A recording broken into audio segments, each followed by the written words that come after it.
Hi hello ನಮಸ್ಕಾರ ವೀಕ್ಷಕರೇ, welcome to spotlight. ಪಯಣ ರೀಲಿಂದ ರಿಯಲ್ಗೆ. ನಾನು ನಿಮ್ಮ ಹರಣಿ ನಟರಾಜ್. ಸ್ಪಾಟ್ಲೈಟ್. ವೀಕ್ಷಕರೇ, ಒಬ್ಬ ಮನುಷ್ಯ ಆದವರು ನಮ್ಮ ಕನ್ನಡ ಇಂಡಸ್ಟ್ರಿಯಲ್ಲಿ ಯಾವ್ಯಾವ ಕ್ಷೇತ್ರಗಳಲ್ಲಿ ಸಾಧನೆಗಳನ್ನ ಮಾಡ್ಬೋದೋ ಅಷ್ಟು ಕ್ಷೇತ್ರಗಳಲ್ಲಿ ಸಾಧನೆಯನ್ನು ಮಾಡಿದ್ದಾರೆ. ಹೌದು, ಇವರು actor, director, producer, singer, dancer ಹಾಗೂ ಹ್ಯಾಂಕರ್. ಇಷ್ಟೆಲ್ಲ ಮಾಡಿರೋರು ಯಾರು ಅಂತ ಯೋಚನೆ ಮಾಡ್ತಾ ಇದ್ದೀರಾ? ಅವರೇ ನಮ್ಮೆಲ್ಲರ ನೆಚ್ಚಿನ ಫ್ಯಾಮಿಲಿ ಸ್ಟಾರ್ ಅಭಿಜಿತ್ ಅವರು.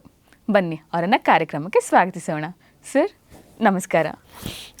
ಕಾರ್ಯಕ್ರಮಕ್ಕೆ ಸ್ವಾಗತ. ಎಲ್ಲಾ ಕ್ಷೇತ್ರಗಳಲ್ಲೂ ಹೆಸರಿದೆ ನಿಮ್ದು. ಇಷ್ಟು ಮಾಡಿ ಕೂಡ ಮಾಡಬೇಕು ಅಂತಂದ್ರೆ ಇನ್ನೂ ಇದೆ, ಗುರಿ ಮುಟ್ಟೋದು ಆಸೆ ಇದೆ. ನೋಡ, ಡೈರೆಕ್ಟರು, ಪ್ರೊಡ್ಯೂಸರು, ಸಿಂಗರು, ಡ್ಯಾನ್ಸರು ಎಲ್ಲದರಲ್ಲೂ ಹೆಸರಿದೆ ನಿಮ್ದು. ಟೆಕ್ನಿಷಿಯನ್ ಆಗ್ಬೇಕಷ್ಟೇ, ಅದು ಬಿಟ್ಟು ಅದನ್ನು ಟಚ್ ಮಾಡಿರ್ತೀರ, ಅದು ಏನು ಬಿಟ್ಟಿರಲ್ಲ ನೀವು. ಅದೇ ಡೈರೆಕ್ಟ್ ಮಾಡಿದಿರಲ್ಲ, ಟೆಕ್ನಿಷಿಯನ್ ಬೋರ್ಡ್ ಅದು ಆಗೋಯ್ತು. ಮಾಡಿದ್ದೀನಿ, ಎಲ್ಲ ದೇವ್ರ ದಯದಿಂದ ಎಲ್ಲವನ್ನೂ ರೀಚ್ ಮಾಡಿದ್ದೀನಿ. ಬಟ್ ಆದರೆ ಏನೋ ಸಮಾಧಾನ ಇಲ್ಲ, ಇನ್ನೂ ಏನೋ ಮಾಡಬೇಕು ಆಸೆ. ಹೌದು, ಕಲಾವಿದ್ರಿಗೆ ಸಮಾಧಾನ ಆಗಬಾರ್ದು ಆ್ಯಕ್ಚುಲಿ. ಹೌದು, ಮಾಡಬೇಕು ನೋಡ, ಅದಕ್ಕೋಸ್ಕರ ಈ ಪ್ರಯತ್ನ. Okay sir. ಎನಿವೇ ಥ್ಯಾಂಕ್ಸ್ ನಿಮ್ಮ ಕಾಂಪ್ಲಿಮೆಂಟ್ಸ್ಗೆ. ನೀವು ಹುಟ್ಟಿದ್ದು ಬೆಳೆದಿದ್ದು ಎಲ್ಲ ದುರ್ಗದಲ್ಲಿ, ಚಿತ್ರದುರ್ಗ. ನಿಮ್ಮ ಬಾಲ್ಯ ಜೀವನ ಹೇಗಿತ್ತು ಸರ್? ಯೂಶ್ವಲಿ ಎಲ್ಲರೂ ಹೇಗೆ ಬಾಲ್ಯ ಇರುತ್ತೋ ನಂದು ಹಾಗೆ ಇರುತ್ತೆ. ಬಟ್ ಸ್ವಲ್ಪ ನಂದು ಡಿಫ್ರೆಂಟ್. ಏನಪ್ಪ ಅಂದರೆ, ನಮ್ಮ ಮನೆಯಲ್ಲಿ ಎಲ್ಲರೂ ಒಟ್ಟಿಗೆ ಒಂದು ಸಿನಿಮಾಕ್ಕೆ, ಒಂದು ಹೋಟ್ಲಿಗೆ ಹೋದರೆ ನಾನು ಸಪ್ರೇಟ್ ಹೋಗ್ತಾಯಿದ್ದೆ. ಯಾಕೆ ಅಂತಂದರೆ, ನನ್ನ ಟೇಸ್ಟ್ ಒಂಥರ ಏನಂದರೆ, ಅವರೊಂದು ಸಿನಿಮಾನ ಆಯ್ಕೆ ಮಾಡ್ಕೊಂಡ್ರೆ ನಾನೊಂದು ಸಿನಿಮಾ ಆಯ್ಕೆ ಮಾಡ್ಕೊತಾ ಇದ್ದೆ. ಅಂದರೆ ನನಗೆ ನನ್ನ ಆಲೋಚನೆಯೇ ಸ್ವಲ್ಪ ಡಿಫ್ರೆಂಟ್. ನಂದು ಏನಾದರೂ ಸಮಥಿಂಗ್ ಬೇರೆ ಥರ ಮಾಡಬೇಕು ಅಂತ. ಎಲ್ಲರೂ ಒಂದು ಯಾವುದಾದ್ರು ಒಂದು ಹೋಟೆಲ್ಗೆ ಇದು ಹೋಗ್ತಾರೆ ಅಂದರೆ ನಾನು ಹೋಟ್ಲಿಗೆ ಹೋಗ್ತಿರ್ಲಿಲ್ಲ. ಸೊ ನನಗೆ ಅವತ್ತು ಹೋಟ್ಲಿಗೆ ಹೋಗಬಾರ್ದು ಅಂತ. ಆದರೆ ಏನೋ ಗೊತ್ತಿಲ್ಲ, ಸ್ವಲ್ಪ ನಾನು ಅದೇ ಹೇಳಿದ್ನಲ್ಲ, ನಾನು ಅದೇ ನಮ್ಮ ಅಪ್ಪ ನಮ್ಮನ್ನು ಊರಲ್ಲೇ ಕೆಲಸಕ್ಕೆ ಸೇರಿಸ್ಬೇಕು, ಎಲ್ಲರ ಥರ ಇವನು ಸಂಬಳ ತೊಗೋಬೇಕು, ಜೀವನ ಮಾಡಬೇಕು ಅಂತ ಅವರು ಆಸೆ ಪಟ್ಟರು. ಆದರೆ ನಾನು ಅಲ್ಲಿ ಹಂಗಾಗಲಿಲ್ಲ. ನಾನು ಓಡಿ ಬೆಂಗಳೂರಿಗೆ ಬಂದು, ನಿಮ್ಮ ಆಲೋಚನೆಗಳೇ ಬೇರೆ ಇತ್ತು. ಬಟ್ ದೇವ್ರ ದಯದಿಂದ ಏನೋ ಒಂದು ತಕ್ಕ ಮಟ್ಟಿಗೆ ಸಕ್ಸಸ್ ಆದ್ವಿ, ಪರವಾಗಿಲ್ಲ. ಇಲ್ಲಾಂದರೆ ಭಾಳ ಕಷ್ಟ ಆಗೋದು. ಹಾಗಾಗಿ ಸ್ವಲ್ಪ ನಂದು ಬಾಲ್ಯ ಮಾತ್ರ ಸ್ವಲ್ಪ ಡಿಫ್ರೆಂಟೇ. ಬಟ್ ತುಂಬ ಹಾರ್ಡ್ ವರ್ಕ್. ಅವಾಗಲೂ ಕೂಡ ನಾನು ಸುಖವಾಗಿ ಏನು ಬೆಳೆದು ಬಂದಿಲ್ಲ, ತುಂಬ ಕಷ್ಟಪಟ್ಟೇ ಬಂದಿದ್ದೀನಿ. ಹಾಗಾಗಿ ಭಾಳ ಕಷ್ಟಪಟ್ಟೆ. ನನ್ನ ಬಾಲ್ಯ ಆಗ್ಬೋದು, ನಂದು ಬಿಫೋರ್ ಸಿನಿಮಾ ಕಮಿಂಗ್ ಆಗ್ಬೋದು.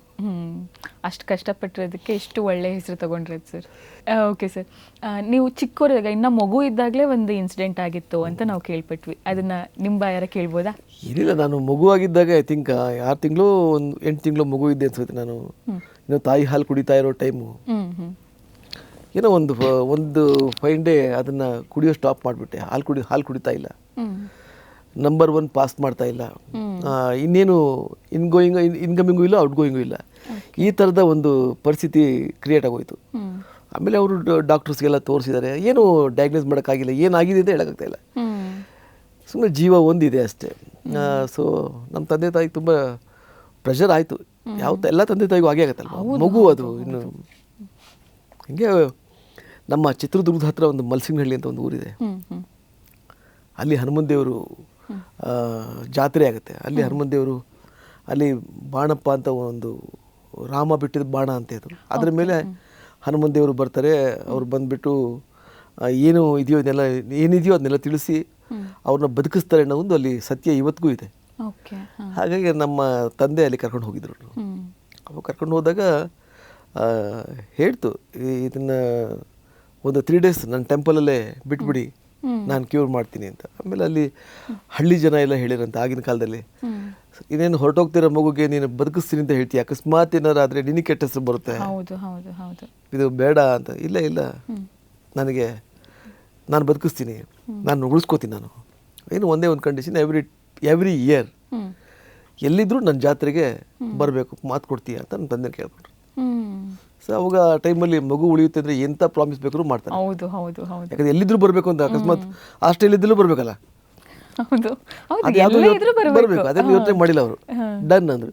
ಸೊ ಆಮೇಲೆ ಅದು ತುಂಬ ಏನೇನೋ ಪ್ರೊಸೆಸ್ ಇತ್ತಂತೆ. ಅದೇನೋ ಅಲ್ಲಿ ಮರದ ಚಕ್ಕೆ ತೊಗೊಂಬ, ಆ ಊರು ನೀರು ತೊಗೊಂಡು ಬಾ, ಎಲ್ಲ ಸಮ್ ಪ್ರೊಸೆಸ್ ಎಲ್ಲ. ನಮ್ಮ ತಾಯಿ ಅಕ್ಕನ ಗಂಡ, ನಮ್ಮ ದೊಡ್ಡಪ್ಪ ಅಂತ, ಅವರು ನಮ್ಮ ತಂದೆಗೆ ಸಪೋರ್ಟ್ ಮಾಡಿರಂತೆ. ಸಪೋರ್ಟ್ ಮಾಡಿ ಅದೆಲ್ಲ ಏನೇನು ದೇವರು ಹೇಳ್ತು ಅದನ್ನೆಲ್ಲ ಮಾಡಿದ್ಮೇಲೆ ಮಾಡಿ ಒಂದು 10 ನಿಮಿಷಕ್ಕೆ 1 ಲೋಟ ಹಾಲು ಕುಡಿದೀನಿ ಅಂತ ನೋಡಿ. 10 ನಿಮಿಷಕ್ಕೆ 10 ನಿಮಿಷಕ್ಕೆ 1 ಲೋಟ ಹಾಲು ಕುಡಿದಂತೆ ನಾನು ಕುಡಿದಂತೆ ಹ್ಮ್ ಕುಡಿದೆ ನಂಬರ್ 1 ಪಾಸ್ ಮಾಡಿದ್ದೀನಿ. ಹ್ಮ್ ಹಾಲು ಕುಡಿದ್ದೀನಿ. ಹ್ಮ್ ಆಮೇಲೆ ಅಲ್ಲಿದ್ದವರೆಲ್ಲ ಇಲ್ಲ ಇದು ಇನ್ನೇನು ಎಂಡ್ ಆಗೋ ಟೈಮಲ್ಲಿ ಹೀಗೆಲ್ಲ ಆಗೋ ಚಾನ್ಸ್ ಇರುತ್ತೆ ಅಂತ ಕೂಡ ಒಂದಷ್ಟು ಜನ ಹೇಳಿದ್ದಾರೆ. ಬದುಕ್ತು ಅಂತ ಹೇಳೋರಿಗೆ ಕಮ್ಮಿಯಾಗಿ ಈ ಥರನೂ ಹೇಳಿದ್ದಾರೆ.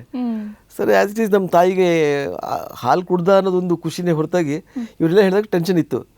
ಆಮೇಲೆ ಅದು ಡೇ ಬೈ ಡೇ ನಾನು ರಿಕವರಿ ಆಗ್ತಾ ನಾನು ಬಂದುಬಿಟ್ಟೆ. ಹಾಗೆ ನಮ್ಮ ತಂದೆ ಬದುಕಿರೋವರೆಗೂ ಅವರು ಜಾತ್ರೆಗೆ ಹೋಗ್ಬಿಟ್ಟು ಬಂದರು. ಈಗಲೂ ನಾನು ಪ್ರತಿ ವರ್ಷ ಫ್ರೀ ಮಾಡ್ಕೊಂಡು ನಾನು ಆ ಹಳ್ಳಿಗೆ ಹೋಗಿ ಆ ದೇವಸ್ಥಾನಕ್ಕೆ ನಮಸ್ಕಾರ ಮಾಡ್ಕೊಂಡು ಬರ್ತೀನಿ. ನಾನು ಇವತ್ತಿಗೂ ಈ ಇವತ್ತಿಗೂ ಹೋಗ್ತೀನಿ. 1 ವರ್ಷ ಆಗಲಿಲ್ಲ ಅಟ್ಲೀಸ್ಟ್ ಸೆಕೆಂಡ್ ಇಯರ್ ಹೋಗ್ತೀನಿ. ಹೌದೌದು, ಆ ಮಾರುತಿ ದೇವ್ರಿಗೆ ನಮಸ್ಕಾರ ಮಾಡ್ಕೊಂಡೇ ಬರ್ತೀನಿ ಹೋಗಿ. ಮಲ್ಸಿನಹಳ್ಳಿ ಅಂತ ಭಾಳ ಗ್ರೇಟ್. ಇದು ನನ್ನ ಚಿಕ್ಕ ಮಗುವಾಗಿದ್ದಾಗ ಒಂದು ನಡೆದ ಒಂದು ಇನ್ಸಿಡೆಂಟ್. ದೇವ್ರು ತಾನೇ ಹೇಗೆ ಬಿಟ್ಕೊಡ್ತಾರೆ ಅಲ್ವಾ? ಇಷ್ಟೆಲ್ಲ ಮಾಡ್ಬೇಕಿತ್ತಲ್ಲ. ಹೌದು ಹೌದು ಹೌದು, ಇಷ್ಟೆಲ್ಲ ಕಾಂಟ್ರಿಬ್ಯೂಷನ್ ಮಿಸ್ ಆಗ್ತಿತ್ತಲ್ಲ ಸರ್. ಹೌದು ಹೌದು, ಅದಕ್ಕೆ ಹೇಳ್ತೇನೆ ಪ್ರತಿಯೊಂದು ಭಗವಂತನ ದಯ ಅಂತ. ಹೌದು ಹೌದು. ಓಕೆ ಸರ್, ನಿಮ್ಮ ತಂದೆ ತಾಯಿ ಬಗ್ಗೆ ಹೇಳೋದಾದ್ರೆ? ನಮ್ಮ ತಂದೆ ಒಬ್ಬ ಗೌರ್ಮೆಂಟ್ ಎಂಪ್ಲಾಯ್, ಹಾಸ್ಪಿಟಲಲ್ಲಿ ಕೆಲಸ ಮಾಡ್ತಾಯಿದ್ರು. ನಮ್ಮ ತಾಯಿ ಮನೆ, ಪ್ಯೂರ್ಲಿ ಹೌಸ್ ವೈಫ್. ಓಕೆ. ಗಂಡ, ಮನೆ, ಮಕ್ಕಳು. ನಮ್ಮಮ್ಮ ಮಕ್ಕಳಿಗೆ ಪಾಠ ಮಾಡೋರು. ಅಂದರೆ ನಾವೆಲ್ಲ ಚಿತ್ರದುರ್ಗದ ಹತ್ರ ಚಳ್ಳಕೆರೆ ಅಂತ ಒಂದು ಊರಿದೆ. ಹೌದು ಹೌದು, ನೀವು ಕೇಳಿರ್ತೀರ ಅನ್ಸುತ್ತೆ. ಅಲ್ಲಿದ್ದರು ನನ್ನ ಆಲ್ಮೋಸ್ಟ್ ನನ್ನ ಒಂದು 18-19 ವರ್ಷ ನಾನು ಚಳ್ಳಕೆರೆಲ್ಲೇ ಇದ್ದೆ. ನಾನು ಓದಿದ್ದೆಲ್ಲ ಅಲ್ಲೇ. ಹುಟ್ಟಿದ್ದು ದುರ್ಗ ಡಿಸ್ಟ್ರಿಕ್ಟ್ ಹಾಸ್ಪಿಟ್ಲಲ್ಲಿ, ಬಟ್ ನನ್ನ ಎಜುಕೇಷನ್ ಎಲ್ಲ ಚಳ್ಳಕೆರೆ. ನಮ್ಮ ತಂದೆ ಭಾಳ ವರ್ಷ ಅಲ್ಲೇ ಇದ್ದರು.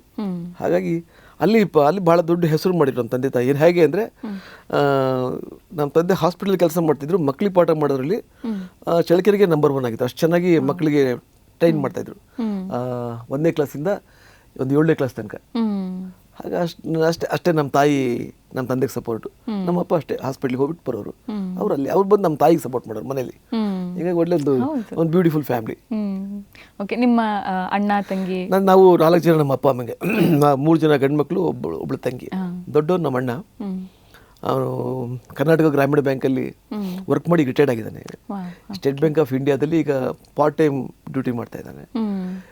ನನ್ನ ತಂಗಿ ಬಂದು ಬ್ಯಾಂಗ್ಳೂರು ಯಲಹಂಕದಲ್ಲೇ ಇದ್ದಾಳೆ. ಅವಳು ಗಂಡ, ಮಕ್ಕಳು, ಸೊಸೆಯರು, ಮೊಮ್ಮಕ್ಕಳು ಅವ್ರು first class, they are happy. ನನ್ನ ತಮ್ಮ ಬಂದು ಇಲ್ಲೇ ಬ್ಯಾಂಗ್ಳೂರಲ್ಲಿ ಅವನೊಂದು ಪ್ರೈವೇಟ್ ಫಾರ್ಮಲ್ಲಿ ಕೆಲಸ ಮಾಡ್ತಾನೆ. ಅಂದರೆ ನೀವು ಹೇಳ್ತಿದ್ರೆ ತಂಗಿ ಸೊಸೆದಿರೋ ಅಂದ ತಕ್ಷಣ ನೀವು ಹೇಳ್ತಿರೋದೆಲ್ಲ ನಂಗೆ ಅವಾಗಿನ ನೆನಪಾಗ್ತಿದೆ. ಸೊಸೆ ಬಂದ್ಬಿಟ್ರೆ ಇಷ್ಟು ಬೇಗ ಅನ್ನೋ ಥರ ಆಗ್ಬಿಡ್ತು. ನನ್ನ ತಂಗಿಗೆ 2 ಗಂಡು ಮಕ್ಕಳಲ್ಲ, ಅವಳು ಸೊಸೆಯರು. Okay okay okay. ನೀವೆಲ್ಲ ತರಲೆ ಮಾಡ್ತಿದ್ರ ಮನೆಯಲ್ಲಿ 4 ಜನ? ಇಲ್ಲ, ನಮ್ಮ ಅಣ್ಣ ತರಲೇ ಇಲ್ಲ, ನನ್ನ ತಂಗಿ ತರಲೇ ಇಲ್ಲ, ನನ್ನ ತಮ್ಮ ಏನಂತ ತರಲೇ ಇಲ್ಲ. ತರಲೆ ಅಂತ ಬಂದರೆ 3 ಜನದ್ದು ನನ್ನಲ್ಲಿತ್ತು. ನನ್ನಲ್ಲಿ ಬಿಕಾಸ್ ನಾನು ತುಂಬ ಅದೇ ಹೇಳಿದ್ನಲ್ಲ ನಿಮಗೆ, ನನಗೆ ಸಿನಿಮಾ ಹುಚ್ಚು ಭಾಳ. ನನಗೆ ಇನ್ನೇನು ಇಲ್ಲ, ಸಿನಿಮಾ ಹುಚ್ಚು. ತಿನ್ನಬೇಕು, ಸಿನಿಮಾ ನೋಡಬೇಕು ಅಷ್ಟೇ. ಬಟ್ ನಮ್ಮ ಮನೇಲಿ ತುಂಬ ಸ್ಟ್ರಿಕ್ಟು ಅಂದರೆ ಪರಮ ಸ್ಟ್ರಿಕ್ಟ್. ನಮ್ಮ ತಂದೆಗೆ ಸಿಟ್ಟು ಬಂದರೆ ಹೇಗಪ್ಪ ಅಂತಂದರೆ ಅವ್ರು ಹೊಡಿಯೋಕ್ಕೆ ಸ್ಟಾರ್ಟ್ ಮಾಡಿದ್ರೆ ಹೇಗೆ ಹೊಡಿತಿದ್ದು ಕೂಡ ಗೊತ್ತಾಗಲ್ಲ. ಹಂಗೆ ಹೊಡಿಯೋಕ್ಕೆ ಅಂದರೆ ಅಂಥ ತುಂಟಾಟ. ಪಾಪ ಅವ್ರು ನನ್ನದಲ್ಲ, ಆ ಥರ ತುಂಟಾಟ ನಾವು ಮಾಡ್ತೀವಿ ಬಿಡಿ. ಈಗ ನಾವು ನಮ್ಮ ಮಕ್ಕಳು ತುಂಟಾಟ ಮಾಡ್ಬೇಕಾದ್ರೆ ನಮ್ಮ ತಂದೆ ಥರ ನಮ್ಮ ತಂದೆ ಜ್ಞಾಪಕ ಬರ್ತಾರೆ. ಯಾಕೆಂದರೆ ಅವತ್ತು ನಾವು ಬೈಕೊಂಡಿರ್ಬೋದು ನಮ್ಮ ತಂದೆ, ಬಟ್ ಅಂಥ ತುಂಟಾಟ ಮಾಡಿದರೆ ಸದ್ಯ ಜೀವ ತೆಗೆದಿಲ್ಲ ಅವರು. ಏನದು, ಈ ರಸ್ತೆಯಲ್ಲಿ ಬಸ್ ಹೋಗ್ತಾ ಇದ್ರೆ ಅಡ್ಡ ಹೋಗ್ಬಿಡೋದು. ಇದನ್ನೇನಂತಾರೆ ಇದನ್ನ? ಹೊಡಿದೇ ಇರ್ತಾರೆ ಸರ್. ಮತ್ತೆ ಈ ಬಸ್ಸಲ್ಲಿ ಬರ್ತಾ ಇದ್ದ ಮಗಲಿ ಕಾಯ್ಕೊಂಡು ನಿಂತ್ಕೊಂಡಿರೋದು, ಈ ಬಸ್ ಹಿಂಗೆ ಬಂದಾಗ ಅಡ್ಡ ಹೋಗ್ಬಿಡೋದು. ಇದನ್ನು ಏನು ತುಂಟಾಟ ಅಂತಾರ, ಏನು ಅನ್ಬೇಕು ಇದು ಯಾಕೆ ಹೇಳಿದೆ ಅಂದರೆ, ಒಂದ್ಸಲಿ ನಮ್ಮ ತಂದೆ ಚಳ್ಳಕೆರೆಯಿಂದ ದುರ್ಗಕ್ಕೆ ಹೋಗ್ತಾ ಇದ್ದಾರೆ. ದುರ್ಗಕ್ಕೆ ಆ ಬಸ್ಸಲ್ಲಿ ಇದ್ದಾರೆ ಅವರು. ನನಗೆ ಗೊತ್ತಿಲ್ಲ ಅದು. ನಾವು ಚಳ್ಳಕೆರೆಯಲ್ಲಿ ಇದ್ವಲ್ಲ, ನಂದು ಬರೀ ಇಂಥದ್ದೇ ತರಲೆ. ಸರಿ ನಿಂತು ಬರೋದು, ಅಲ್ಲಿ ಯಾವುದೋ ಬಸ್ ಬರ್ತಾ ಇದ್ರೆ ಇಲ್ಲಿ ನಿಂತ್ಕೊಳ್ಳೋದು. ತೀರಾ ಹತ್ರ ಬಂದಾಗ ನಾನು ಅದೆಷ್ಟು ಸ್ಪೀಡಾಗಿ ಓಡ್ತೀನಿ ಅಂತ ನನ್ನ ಕ್ಯಾಲ್ಕುಲೇಷನು. ಅಕಸ್ಮಾತ್ ಏನಾದ್ರು ಎಡವಟ್ ಆದರೆ ನಾನು ಚಟ್ನಿ ಹಾಕ್ತೀನಿ ಅನ್ನೋದು ಕೂಡ ಕನಸು ಇದಿಲ್ಲ ನನ್ನ ತಲೆಯಲ್ಲಿ. ಹೀಗೆ ಪಾಸ್ ಆಗಿಬಿಟ್ಟಿದ್ದೀನಿ. ಬಸ್ ಡ್ರೈವರು ಬ್ರೇಕ್ ಹಾಕ್ಬಿಟ್ಟು ಸಿಟ್ ಮಾಡ್ಕೊಂಡಿದ್ದಾನೆ. ನಮ್ಮ ತಂದೆ ನೋಡಿದಾರೆ, ನಾನೇ ಪುಣ್ಯಾತ್ಮ ದಾಟಿರೋದು. ಅವ್ರೇನು ಮಾಡಿದ್ದಾರೆ, ಊರಿಗೆ ಹೋಗಿ ಬಿಟ್ಟಿದ್ದಾರೆ, ಇಳಿದ್ಬಿಟ್ರು ಅಲ್ಲೇ. ಇಳಿಸಿದ ಮನೆಗೆ ಹೋಗುತ್ತೆ, ಬಟ್ ಬೆವ್ತೋಗ್ಬಿಟ್ಟಿದ್ದಾರೆ ಅವರು. ಭಯ ಆಗದೆ ಇರುತ್ತಾ? ಹೌದು. ಸರಿ, ಬಸ್ ಒಳಗಡೆ ಎಲ್ಲ ಬೈಕೊಂಡಿದ್ದಾರೆ. ಇದು ನೋಡಿದ್ರೆ ತನ್ನ ಮಗನೇ. ಸರಿ, ಮನೆಗೆ ಹೋಗಿದ್ದಾರೆ. ನಾನು ನಮ್ಮಪ್ಪ ದುರ್ಗಕ್ಕೆ ಹೋಗಿದ್ದಾರೆ ಅಂತೇಳಿ ಒಂದು 1/2 ಗಂಟೆ ಮನೆಗೆ ಹೋದೆ. ಇವರೇ ತಗೊಳ್ಳಿ, ಭರತನಾಟ್ಯ, ರುದ್ರತಾಂಡವ ಏನೇನಿತ್ತು ಎಲ್ಲ. ನಾನು ಸುಮ್ಮನೆ ಏರಲ್ಲಿದ್ದೀನಿ, ಅವ್ರು ಫುಟ್ಬಾಲ್ ಆಡ್ತಾ ಇದ್ದಾರೆ ನನ್ನ. ಈ ಥರ ಮಾಡೋದು. ಆಮೇಲೆ ಈ ಇಲಿಗಳೆಲ್ಲ ಸಿಕ್ಬಿಟ್ರೆ ಬಾಲಕ್ಕೆ ದಾರ ಕಟ್ಟೋದು, ಅದನ್ನ ಕರೆಂಟಿಗೆ ಕೊಡಕ್ಕೆ ಹೋಗೋದು, ಇಲ್ಲಾಂದ್ರೆ ರೋಡಲ್ಲಿ ಬಸ್ಗಳಿಗೆ ಬಿಡಕ್ಕೆ ಹೋಗೋದು. ಈ ಥರದ್ದೆಲ್ಲ ನನ್ನ ಈ ಥರದ್ದು. ಆಮೇಲೆ ನಮ್ಮ ಮನೇಲಿ ಹೊಟ್ಟೆ ತುಂಬ ಊಟ ಮಾಡಿದ್ರು ಕೂಡ ಹಸು ಜಾಸ್ತಿ ನನಗೆ ಆ ಟೈಮಲ್ಲಿ. ಯಾವ ಹೋಟ್ಲಲ್ಲಿ ಹೋಗಿ ಟಿಫನ್ ಮಾಡಬೇಕು, ತಿಂದಮೇಲೆ ದುಡ್ಡು ಕೊಡೋಕ್ಕಾಗಲ್ಲ, ದುಡ್ಡಿಲ್ಲ, ಹೆಂಗೆ ಓಡೋಗ್ಬೇಕು ಅಲ್ಲಿ ತಿನ್ನೋದು. ಅದು ತಿಂದಮೇಲೆ ಯಾವ ಗಿಡದಲ್ಲಿ ಏನು ಕಾಯಿ ಇದೆ, ಅಯ್ಯೋ ರಾಮ ರಾಮ ರಾಮ, ನನಗೆ ಇಸ್ಕೊಂಡ್ರೆ ನನಗೆ ನಗು ಬರುತ್ತೆ, ನಾನು ಅದೆಲ್ಲ ಅಂತ. ಆ ಥರದ್ದೆಲ್ಲ ಈ ಥರದ್ದೆಲ್ಲ ಒಂದು ಬಹಳಷ್ಟು. 4 ಜನ ಏನಾದ್ರು ಪ್ಲಾನ್ ಮಾಡಿ ಆ ಥರ ಏನೂ ಇಲ್ಲ, ನೀವೇ ತರಲೆ? ನಾನೇ ತರಲೆ, ಇಲ್ಲ ಇಲ್ಲ ಇಲ್ಲ, ಆ ಥರದ್ದು ಒಂದು ಇನ್ಸಿಡೆಂಟು ಇಲ್ಲ. ಅಂದರೆ ನಮ್ಮಣ್ಣ ಚಳ್ಳಕೆರೆಯಿಂದ ಚಿತ್ರದುರ್ಗಕ್ಕೆ ಹೋಗಿ ಸಿನಿಮಾ ನೋಡ್ಕೊಂಡು ಬರೋನು, ಕಾಲೇಜ್ ಚಕ್ಕರ್ ಹಾಕಿ ಚಳ್ಳಕೆರೆ ಕಾಲೇಜ್ ಇದೆಯಲ್ಲ, ಅದನ್ನ ಕಾಯ್ಕೊಂಡಿರ್ತಿದ್ದೆ ನಾನು. ಅವ್ನು ಬಸ್ ಇಳಿತಿದ್ದಾಗೆ ನಾನು ನಿಂತಿರ್ತಿದ್ದೆ, ಈ ಕಳ್ಳರು ಹಿಡಿಯಕ್ಕೆ ಪೊಲೀಸ್ ಇಳ್ತಿದ್ದಾರಲ್ಲ ಆ ಥರ. ಅದನ್ನ ತಗೊಂಡೋಗಿ ಮನೆಗೆ ಹೇಳ್ತೀನಿ ಅಂತ ಹೇಳಿದ್ರೆ ನನಗೆ ಲಂಚ ಕೊಡೋನು, ಒಂದು 25 ಪೈಸೆ ಲಂಚ ಕೊಡೋನು. Super sir. ಇದು ಕೇಳಿ ಅದೆಷ್ಟು ಅಂದರೆ ಆ ಥರದ 25 ಪೈಸೆ ಈ ಥರ ಒಂದೆಲ್ಲ ಕಂಡಿಡಿದು ಒಂದು 50-70 ಪೈಸೆ ಮಾಡ್ಕೋತಾ ಇದ್ದೆ. ಇಲ್ಲಿಟ್ಟಿರ್ಬೇಕು ದುಡ್ಡು, ಗೊತ್ತಿಲ್ಲಲ್ಲ ನಾನು ಎಲ್ಲಿ ಬಚ್ಚಿಡ್ತೀನಿ ಅಂತ ಅದು ನೋಡ್ಕೊಂಡಿದ್ದೆ ಅವನು. ನಿಮ್ಮ ಅಣ್ಣ ಅವರು ಈ ಥರದ್ದು ನಮ್ಮಿಬ್ಬರ ಮಲ್ಲಿ ಒಂದು ಅವತ್ತಿಂದ ಇವತ್ತಿನವರೆಗೂ ಅಂಡರ್ಸ್ಟ್ಯಾಂಡಿಂಗ್ ಇದೆ. ಇವಾಗಲೂ ಹಂಗೆ ಖುಷಿ? ಈಗಲೂ ಹಂಗೆ ಇರ್ತದೆ. ಯಾವ ಥರ ಅಕಸ್ಮಾತ್ ಎಮರ್ಜೆನ್ಸಿ ದುಡ್ಡು ಬೇಕು ಅಂದರೆ ಅವನೇ ಕಳಿಸ್ಕೊಡ್ತಾನೆ. 25 ಪೈಸೆ ಕೊಡ್ತಾ ಇದ್ದ, ಈಗ 1000 ಕೊಡ್ತಾನೆ. ಅಷ್ಟೇ ಡಿಫ್ರೆನ್ಸ್. ಅಷ್ಟೇ ಡಿಫ್ರೆನ್ಸ್, ಬಟ್ ಅಂಡರ್ಸ್ಟ್ಯಾಂಡಿಂಗ್ ಇವತ್ತು ಹಾಗೆ ಇದೆ ನಮ್ಮಲ್ಲಿ. ತಂಗಿ ಇದ್ದಿದ್ದು ಕೊನೆ ಅವರು? ಅವಳು ನನ್ನ ತಂಗಿ, ನನ್ನ ನೆಕ್ಸ್ಟ್. ಆಮೇಲೆ ನಾನು ಕೊನೆ ಒಂದು ತಮ್ಮ. ಅವಳು ಫಸ್ಟ್ ಕ್ಲಾಸ್. ಅಂದರೆ ಅವಳು ಸ್ವಲ್ಪ ನಮ್ಮ ತಾಯಿ ಶಿಕ್ಷಣದಲ್ಲಿ ಬೆಳೆದಳು. ಅಂದರೆ ಅವಳು ನಮ್ಮ ಅಮ್ಮನ ಥರ, ಅವಳು ಮನೆ ಕೆಲಸ ಹಾಗೆ. ಇವತ್ತು ಕೂಡ ಅವ್ರು ಮದುವೆ ಮಾಡಿಕೊಂಡು ಗಂಡ ಮಕ್ಕಳು ಎಲ್ಲರ ಜೊತೆ ಫಸ್ಟ್ ಕ್ಲಾಸ್ ಇರಲ್ಲ. ಅವಳು ಏನಂತ ಈ ತರಲೆಗಿಲ್ಲ ಅವಳು. ಅದೇ ನಮ್ಮ ಪ್ಯೂರ್ಲಿ ಬ್ರಾಹ್ಮಿನ್ಸ್ ಫ್ಯಾಮಿಲಿ ನಾವು. ಕೆಲಸ ಸ್ಕೂಲ್ಗೆ ಹೋಗು ಬಾ, ಸಂಗೀತಕ್ಕೆ ಹೋಗು ಬಾ, ಈ ಥರ ಅಷ್ಟೇ. ಅಷ್ಟು ಬಿಟ್ಟರೆ ಇನ್ನೇನು ನೋ ಅದರ್ ಆ್ಯಕ್ಟಿವಿಟೀಸ್. 18 ವರ್ಷಕ್ಕೆ ಮದುವೆ ಮಾಡು ನೋಡಿಕೊಂಡು, ಅವಳು 18-19 ವರ್ಷಕ್ಕೆ ಮದುವೆ ಆಗ್ಬಿಟ್ಲು. ಆ ಥರ ಅಷ್ಟೇ. ಅವಳದೇನಂತ ಏನು ಬಾಲ್ಯ ಅಂತ ಏನಿಲ್ಲ. ಸುಮ್ಮನೆ ನಮ್ಮನ್ನ ನಾವು ಏನಾದರೂ ತರಲೆ ಮಾಡಿದ್ರೆ ನಮ್ಮ ತಂದೆಗೆ ಹೇಳ್ತೀನಿ ಅಂತ ಹೇಳಿದ್ರು. ಈಗ ನಮ್ಮಪ್ಪ ಹೊಡಿತಾರೆ ಅಂತ ಹೇಳಿ ಅವ್ಳು ಹೇಳ್ದಂಗೆ ಕೇಳ್ತಾ ಇದ್ವಿ ನಾವು. ಆ ಥರದ್ದೆಲ್ಲ ಮಾಡಿ. ಸರ್, ನೀವು ಮನೆಯಲ್ಲೇ ಇಷ್ಟು ತರಲೆ ಇದ್ರಿ, ಇನ್ನು ಸ್ಕೂಲಲ್ಲಿ ಹೇಗಿದ್ರಿ ಸರ್? ಸ್ಕೂಲಲ್ಲಿ ಫ್ರೆಂಡ್ಸ್ ಬೇರೆ ಇರ್ತಾರೆ? ಇಲ್ಲ, ನನಗೆ ಸ್ಕೂಲಲ್ಲಿ ಫ್ರೆಂಡ್ಸ್ ಕಡಿಮೆ. ನನಗೆ ಏನಪ್ಪ ಅಂದರೆ ಸ್ಕೂಲ್ಗೆ ನಾನು ಆ್ಯಕ್ಚುಲಿ ಎಲ್ಲಿ ನನ್ನ ಮ್ಯಾಕ್ಸಿಮಮ್ 8th ತನಕ ನಾನು ಕರೆಕ್ಟಾಗಿ ಹೋಗಿರ್ಬೇಕು ಸ್ಕೂಲ್ಗೆ ಅಷ್ಟೇ. ಆದರೆ ನಾನು ಸ್ಕೂಲ್ಗೆ ಇನ್ನೊಂದು ಏನಪ್ಪ ಅಂದರೆ ನಾನು ತುಂಬ ತುಂಬ ತುಂಬ ಇಂಟೆಲಿಜೆಂಟ್. ನನಗೆ ಅವತ್ತಿಂದ ಇವತ್ತಿಗೂ ಅಷ್ಟೇ. ನನಗೇನೆಂದರೆ ಮೆಮೊರಿ ಜಾಸ್ತಿ ನನಗೆ. ಇವತ್ತು ನನಗೆ ಒಂದು ಶೀಟ್ ಡೈಲಾಗ್ ಕೊಟ್ಟರೆ ಒಂದು 2 ಸೆಕೆಂಡ್ ನೋಡ್ಕೊಂಡ್ರೆ ಸಾಕು, ನನಗೆ ಹಾಗೆ ಕೂತ್ಕೊಳ್ಳುತ್ತೆ. ಅಂದರೆ ಈಗಿಂತೂ ನನಗೆ ಹಾಗೆ ತುಂಬ ಮೆಮೊರಿ. ನನಗೇನು ಓದ್ತಿರೋ ಅದೊಂದು ಅದೇ ಹೇಳ್ತಾಯಿದ್ರು ನಮ್ಮ, ನಾನು ನಿಮ್ಗೆ ಮುಂದೆ ಹೇಳ್ತೀನಿ ನಾನು ನಿಮಗೆ. ಏನದು, ನಾನು ಚಳ್ಳಕೆರೆಯಲ್ಲಿ ನಾನು ಓದ್ತಾ ಇರ್ಬೇಕಾದ್ರೆ ಸ್ಕೂಲಿಗೆ ಚಕ್ಕರ್ ಹೊಡೆಯೋದು, ಸ್ಕೂಲ್ ಸೆಕ್ಷನಲ್ಲಿ ಕೂತ್ಕೋತಾ ಇರಲಿಲ್ಲ, ಊರು ತಿರುಗೋದು. ದೇವಸ್ಥಾನ, ರಾಮ ಮಂದಿರ, ಆ ಬೀದಿ ಈ ಬೀದಿ, ಅಲ್ಲೇನು ಇಲ್ಲೇನು, ಥಿಯೇಟ್ರ್ ಮುಂದೆ ಪೋಸ್ಟ್ರು ನೋಡ್ಕೊಂಡು ತಿರುಗಿಬಿಟ್ಟು ಸ್ಕೂಲ್ ಮುಗಿಯೋ ಟೈಮ್ ಸರಿ ಮನೆಗೆ ಹೋಗೋದು. ಮತ್ತು ಮನೇಲಿ ಎಷ್ಟು ಸ್ಟ್ರಿಕ್ಟ್ ಅಂದರೆ, ಈ ಒಂದು ಚೂರು ವಿಷಯ ಗೊತ್ತಾದರೆ ನಾಯಿ ಹೊಡೆದಂಗೆ ಹೊಡಿಯೋರು. ಸರಿ, ಅಷ್ಟು ಭಯ ಇದ್ರೂ ಕೂಡ ನನಗೆ ಸುತ್ತಬೇಕು. ಇಷ್ಟು ಧೈರ್ಯ ಇರಬೇಕಂದ್ರೆ ಅಯ್ಯೋ ಪ್ರೀತ ಬಣ್ಣ ಅಕಸ್ಮಾತ್ ಎಲ್ಲ ಸ್ವಲ್ಪ ಸ್ಟ್ರಾಂಗ್ ಇದ್ರಿ ಅಂದರೆ ನಮ್ಮ ಅಪ್ಪ ನೋಡ್ತಾ ಅನ್ಸುತ್ತೆ. ತಿಂದು ಸ್ಟ್ರಾಂಗ್.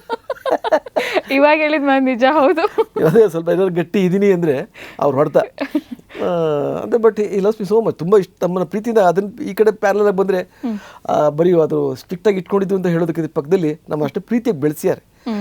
ರಾತ್ರಿ ಮಲಗಿದ್ರು ಎಬ್ಸಿ ಊಟ ಮಾಡಿಸೋದಾಗ್ಬೋದು, ಈ ಕೇಳಿದಂತ ಅನ್ಕೊಡೋದಾಗ್ಬೋದು, ಅವ್ರ ಕೈಲಿ ಏನು ಶಕ್ತಿ ಆ ಟೈಮಲ್ಲಿ ದೇವ್ರು ಕೊಟ್ಟಿದ್ನೋ ಅದನ್ನೆಲ್ಲ ಮಾಡಿದ್ದಾರೆ. ಅದನ್ನ ಇವತ್ತಿಗೂ ಮರೆಯೋಕ್ಕಾಗಲ್ಲ.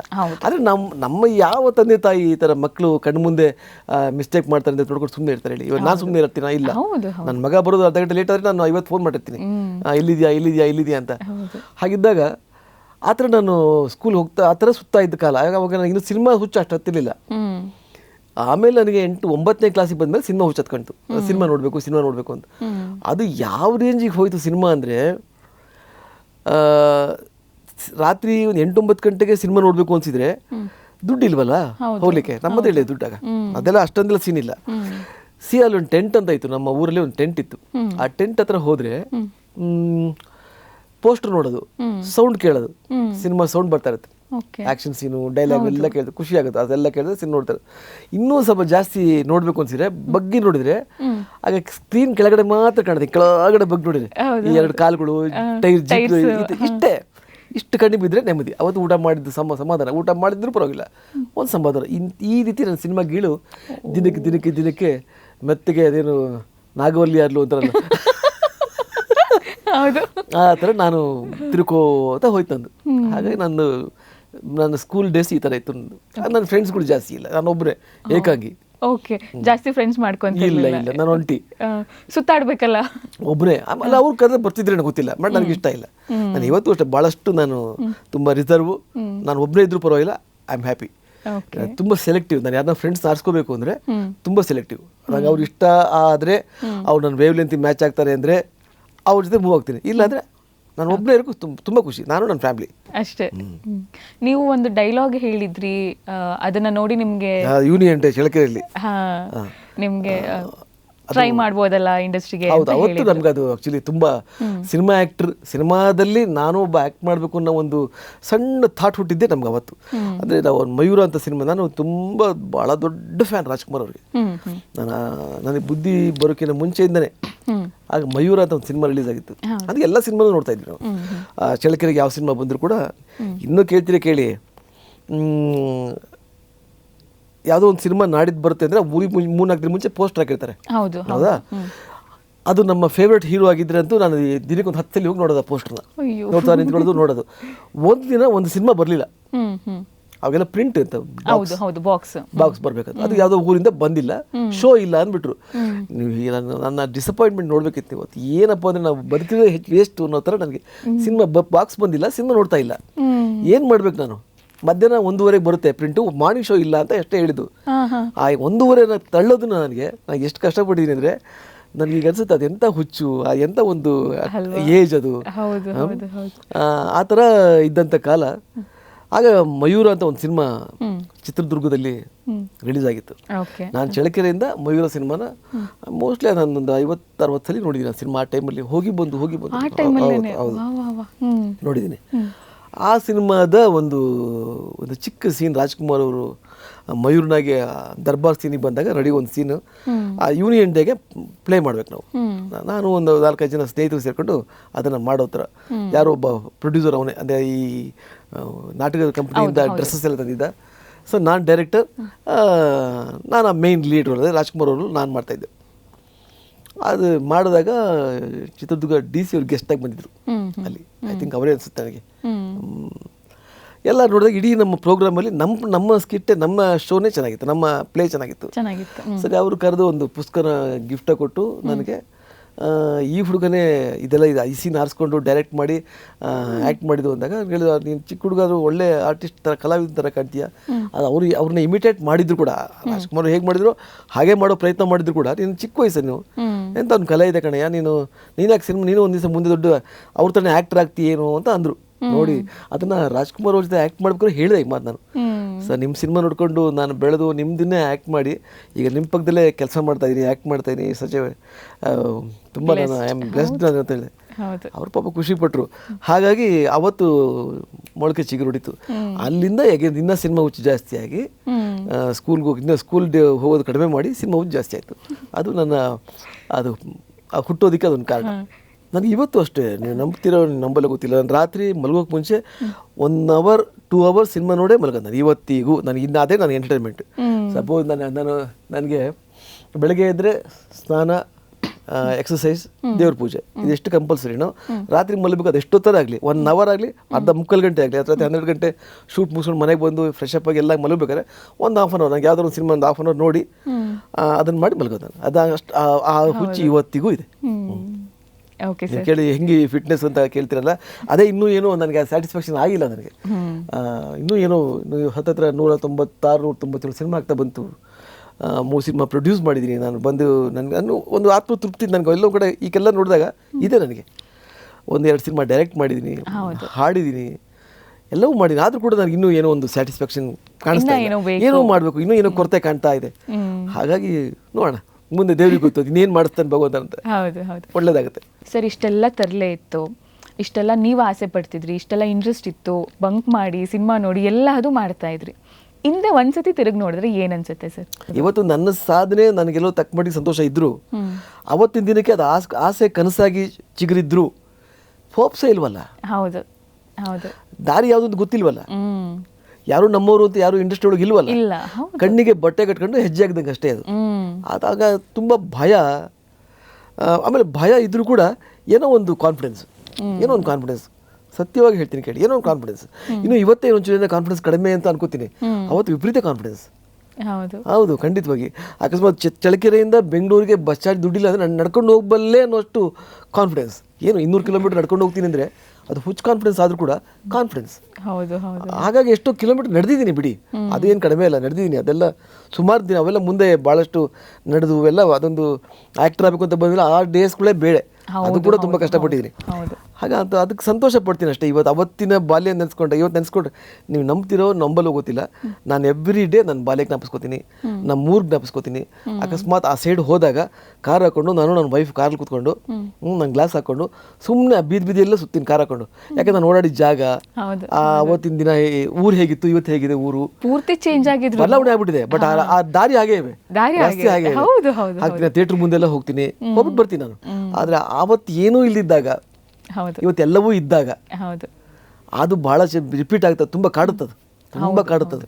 ಮತ್ತೆ ಸರ್, ಇವಾಗ ಬಾಲ್ಯದಲ್ಲಿ ನಿಮ್ಮನ್ನು ನೋಡಿರೋರು ಇರ್ತಾರೆ, ಆ್ಯಕ್ಟ್ ಮಾಡ್ತಿದ್ದಾರೆ, ಇವರು ಶುರು ಮಾಡ್ತಿದ್ದಾರೆ ಅನ್ನೋದು ಗೊತ್ತಾಗಿರುತ್ತೆ. ಇವಾಗ ಈ ಪೊಸಿಷನಲ್ಲಿ ಇದ್ದಾಗ ಮತ್ತೆ ವಾಪಸ್ ನೀವು ಊರಿಗೆ ಹೋದಾಗ ಯಾರು ಹೇಗೆ ರಿಯಾಕ್ಟ್ ಮಾಡ್ತಾರೆ? ಇಲ್ಲ, ನನಗೆ ಬಾಲ್ಯದಲ್ಲಿ ಸ್ನೇಹಿತರು ಅಂತ ನನಗೆ ಯಾರನ್ನೂ ನಾನು ಹಚ್ಕೊಂಡಿಲ್ಲ ಅಂತ ನಿಮ್ಗೆ ಹೇಳಿದೆ. ಒಬ್ಬನೇ ಒಬ್ಬ ಇದ್ದ ನನಗೆ, ಅವನು ರಾಜು ಅಂತ ಇದ್ದ. ಅವನೊಬ್ಬ ಸ್ವಲ್ಪ ಇದ್ದಿದ್ರಲ್ಲಿ ಸ್ವಲ್ಪ ನನಗೆ ಆತ್ಮೀಯನಾಗಿದ್ದ ಅಷ್ಟೇ. ಬಿಟ್ಟರೆ ನಾನು ಲೈಫ್ ಲಾಂಗ್ ಜೊತೆಲಿ ಇದ್ದ ವ್ಯಕ್ತಿ ಥರ ಕಂಡು ವಿಷ್ಣು ಸರ್ ಒಬ್ಬರೇ ನನಗೆ. ನಾನು ಹುಟ್ಟಿದಾಗಿಂದ ನನ್ನ ಜೊತೆಲಿ ಇದ್ರೇನೋ ಅಷ್ಟು ಮಟ್ಟಿಗೆ ಅವ್ರು ಕ್ಲೋಸ್ ಆಗಿದ್ದು ಫ್ರೆಂಡ್. ಅವ್ರು ನಮ್ಮ ಮನೆಯಿಂದ ಅವ್ರ ಮನೆಗೆ ಹೋಗಿ ಬರ್ತಾ ಇದ್ದೆ. ಹಾಗಾಗಿ ಚಿತ್ರದುರ್ಗದಲ್ಲಿ ಸ್ವಲ್ಪ 4-5 ಜನ ಸ್ನೇಹಿತರಾಗಿದ್ದರು. ನಾನು ಆ್ಯಕ್ಟರ್ ಆಗಬೇಕು ಅಂತ ಇದ್ದೀನಿ ಅಂತ ಗೊತ್ತಾದ ರೇಕ್ಸೋರು, ಏನಪ್ಪ ರಾಮಣ್ಣ, ನನ್ನ ಹೆಸರು ರಾಮು, ನಾಳೆ ರಾಮು ನೀನು ದುರ್ಗಕ್ಕೆ ಬಂದಾಗ ಜನ ನೋಡೋಕೆ ನಿಂತ್ಕೋತಾರೆ, ನೀನು ಬರ್ತಾ ಇರ್ತೀಯ, ನೀನು ಲಾರಿ ಮೇಲೆ ಇರ್ತೀಯ, ಜನ ಅಂತಿರ್ತಾರೆ. ಅದು ಹೇಳಿದ್ದೆಲ್ಲ ನಿಜ ಆಯಿತು. ಅದು ಹೇಳಿದ್ದೆಲ್ಲ ಮುಂದೊಂದು ದಿನ ನಿಜ ಆಯಿತು. ಅದವರು ಅವತ್ತವರು ಕಿಂಡಲ್ ಮಾಡಿದರೆ ಅಂತ ನಾನು ಅನ್ಕೊಡ್ಲಿಲ್ಲ. ಬಟ್ ಅವ್ರು ಕಿಂಡಲ್ ಮಾಡಲಿಕ್ಕಿಲ್ಲ, ಬಟ್ ನನ್ನ ಮೇಲೆ ಪ್ರೀತಿ ಹೇಳಿರ್ಬೋದು. ಬಟ್ ನನಗೆ ಅವತ್ತು ಅನ್ಸೋದು, ಏನೋ ನನ್ನ ಕಿಂಡಲ್ ಮಾಡ್ತಾ ಇದ್ದಾರೆ ಇವ್ರು, ಏನಾದ್ರು ಅಕಸ್ಮಾತ್ ಅನ್ಸುತ್ತೆ, ಏನಪ್ಪ ನನ್ನ ಕಾಲು ಇಳಿತಾ ಇದ್ದಾರೆ ಇವರು, ಏನು ಕೆಲಸ ಇಲ್ಲದೆ ಅಲಿತಾ ಇದ್ದೀನಿ ನಾನು. ಸಿನಿಮಾ ಆ್ಯಕ್ಟ್ರು ಅಲ್ಲ, ಯಾವ ಕೆಲಸವೂ ಇಲ್ಲ, ಏನೂ ಇಲ್ಲ. ಅವ್ರು ಕೊಡಿಸ್ತಾ ಇದ್ದ ಟೀ, ಅವ್ರು ಕೊಡಿಸ್ತಾ ಇದ್ದ ಸಿಗರೇಟು, ಅವ್ರು ಕೊಡಿಸ್ತಾ ಇದ್ದ ಖಾರ ಮಂಡಕ್ಕಿ ಮೆಣಸಿನಕಾಯಿ ತಿನ್ಕೊಂಡು ಅವ್ರು ಹಾಗಂದಾಗ ನ್ಯಾಚುರಲಿ ಆ ಒಂದು ಗಿಲ್ಟ್ ಬರುತ್ತೆ. ಯಾಕಂದ್ರೆ ನಿಮ್ಮ ಕೈಲಿ ಖರ್ಚು ಮಾಡಿಸ್ಕೊಂಡು ನಾನು ನೀವೇನಾದ್ರು ಹೊಗಳಿದ್ರೆ ಅದು ಹೆಂಗೆ ಆಗುತ್ತೆ ಹೇಳಿ ಅನಿಸ್ತಾ ಇತ್ತು. ಬಟ್ ಆದರೆ ಒಂದು ಫೈಂಡ್ ಅವ್ರು ಹೇಳಿದ್ರೆ ನಿಜ ಆಯಿತು. ಆಮೇಲೆ ಅವ್ರಿಗೆ ಎಲ್ಲಿದ್ದಾರೋ ಗೊತ್ತಿಲ್ಲ, ಎಲ್ಲೆಲ್ಲ ಆಮೇಲೆ ಡಿವೈಡ್ ಆಗ್ತಾ ಹೋಗಿ ಎಲ್ಲೆಲ್ಲ ಬೇರೆ ಇದ್ರು. ಇನ್ನೊಂದೇನು ಅಂತಂದ್ರೆ ಅವ್ರು ಎಲ್ಲೇ ಇದ್ರು ನೀವೇನು ಅಂತ ಅವ್ರಿಗೆ ಗೊತ್ತಾಗಿದೆ. But I think they will be happy. ಹೌದು. ನಮ್ಮ ದುರ್ಗದ ರಾಮು, ನಾನು ರಾಮು ಅಂತ ಕರೆಯೋರು. ದುರ್ಗದ ರಾಮು ಇವತ್ತು ಒಬ್ಬ ಆ್ಯಕ್ಟರ್ ಆಗಿದ್ದಾನೆ, ಜನ ಮೆಚ್ಚೋ ಒಬ್ಬ ನಟ ಆಗಿದ್ದಾನೆ ಅಂತ. ಸರಿ, ಸಂತೋಷ ಆಯ್ತು ನನಗೆ. ಓಕೆ ಸರ್, ಇಷ್ಟೊತ್ತು ನಮಗೆ ಟೈಮ್ ಕೊಟ್ಟು ನಿಮ್ಮ ಎಕ್ಸ್ಪೀರಿಯನ್ಸ್ಗಳನ್ನ ನಮ್ಮ ಜೊತೆ ಶೇರ್ ಮಾಡಿದ್ದಕ್ಕೆ ತುಂಬ ಧನ್ಯವಾದಗಳು ಸರ್. Thank you. ಸೊ ವೀಕ್ಷಕರೇ, ನೋಡಿದ್ರಲ್ಲ ನಮ್ಮ ಅಭಿಜಿತ್ ಅವರ ಬಾಲ್ಯ ಜೀವನ ಹೇಗಿತ್ತು, ಅವರ ತಂದೆ ತಾಯಿ, ತಂಗಿ, ಅಣ್ಣ, ತಮ್ಮ ಎಲ್ಲದ್ರ ಬಗ್ಗೆನೂ ನಾವು ತಿಳ್ಕೊಂಡ್ವಿ. ನಾನಂತೂ ಈ ಸಂಚಿಕೆನ ತುಂಬಾ ಎಂಜಾಯ್ ಮಾಡಿದೆ, ನೀವು ಕೂಡ ಎಂಜಾಯ್ ಮಾಡಿರ್ತೀರಾ ಅಂತ ಅನ್ಕೊತೀನಿ. ಹಾಗಾದರೆ ನಿಮ್ಮ ಭೇಟಿ ಮುಂದಿನ ಸಂಚಿಕೆಯಲ್ಲಿ. ಅಲ್ಲಿವರೆಗೂ ಉದಯ ಕಾಮಿಡಿ ನೋಡ್ತಾ ಇರಿ, ನಗ್ತಾ ಇರಿ. ಸ್ಪಾಟ್ಲೈಟ್.